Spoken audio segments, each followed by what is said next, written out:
बिस्मिल्लाहिर्रहमानिर्रहीम, अस्सलाम वालेकुम। उम्मीद है आप सब खैरियत से होंगे। आज हम आपसे रेसिपी शेयर करेंगे साग की, जो कि हमारे घर के सामने लगा हुआ है। हम उसे तोड़ने गए, हमें बहुत मज़ा आया। हमने सोचा कि साग की बनाने वाली वीडियो शेयर करने से पहले साग उतारने का और साफ़ करने का, और तो हमने सोचा कि इसको हम लाने का प्रोसेस और इसको पकाने का प्रोसेस आपके साथ शेयर करें। और कोई घर ऐसा नहीं जिसमें साग ना पके।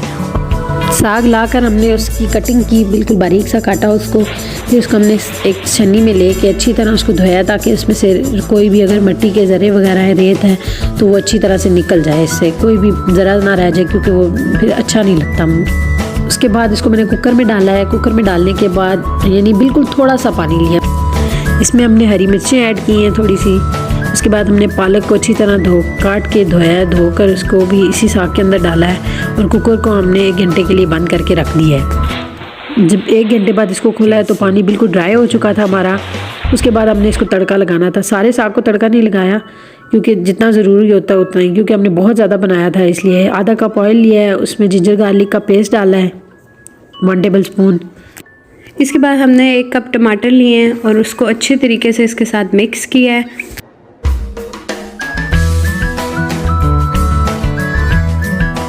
उसके बाद हमने इसमें 1 टेबल स्पून नमक डाला है, और उसके बाद हमने इसमें 1 टेबल स्पून मिर्च डाली है, जो कि है लाल मिर्च।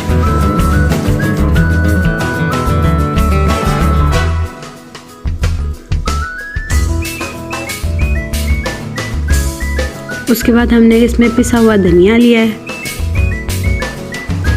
1/2 टेबल स्पून। 1/2 टेबल स्पून गरम मसाला ऐड किया है इसमें हमने। अब इसमें हम साग ऐड करेंगे। हमें जितनी क्वांटिटी चाहिए थी, हमने उसी क्वांटिटी में साग लिया है इसमें डालने के लिए। थोड़ा सा फ्राई करने के बाद इसको अच्छी तरह से मैशर से मैश करेंगे, ताकि ये बिल्कुल जो है ना वो अच्छी तरह से भुन जाए। बिल्कुल ये जिस तरह अभी इसकी नज़र आ रहे हैं ना, ये ज़रा ना रहे। वैसे तो साग वाला पराठा बहुत मज़े का लगता है, लेकिन साग के साथ मकई की रोटी का जो मज़ा है ना, वो और किसी चीज़ के साथ नहीं है। और स्पेशली जो उसके ऊपर मक्खन रख के खाया जाता है ना, उसका तो कोई टेस्ट हो ही नहीं सकता। दुनिया में कहीं पे भी ये चीज़ अवेलेबल नहीं हो सकती, जो कि हमें अल्लाह ताला की ये नेमत इतनी बड़ी यहाँ पे पाकिस्तान में हासिल है। अब इसमें हम देसी घी का तड़का लगाएंगे और इसको फिर सर्व करेंगे। अच्छी तरीके से मिक्स कर उसको प्लेट के अंदर सर्व करेंगे। अगर आपको हमारी वीडियो पसंद आई है तो राबिया अंजिया चैनल को ज़रूर सब्सक्राइब कीजिएगा, चैनल को शेयर कीजिए।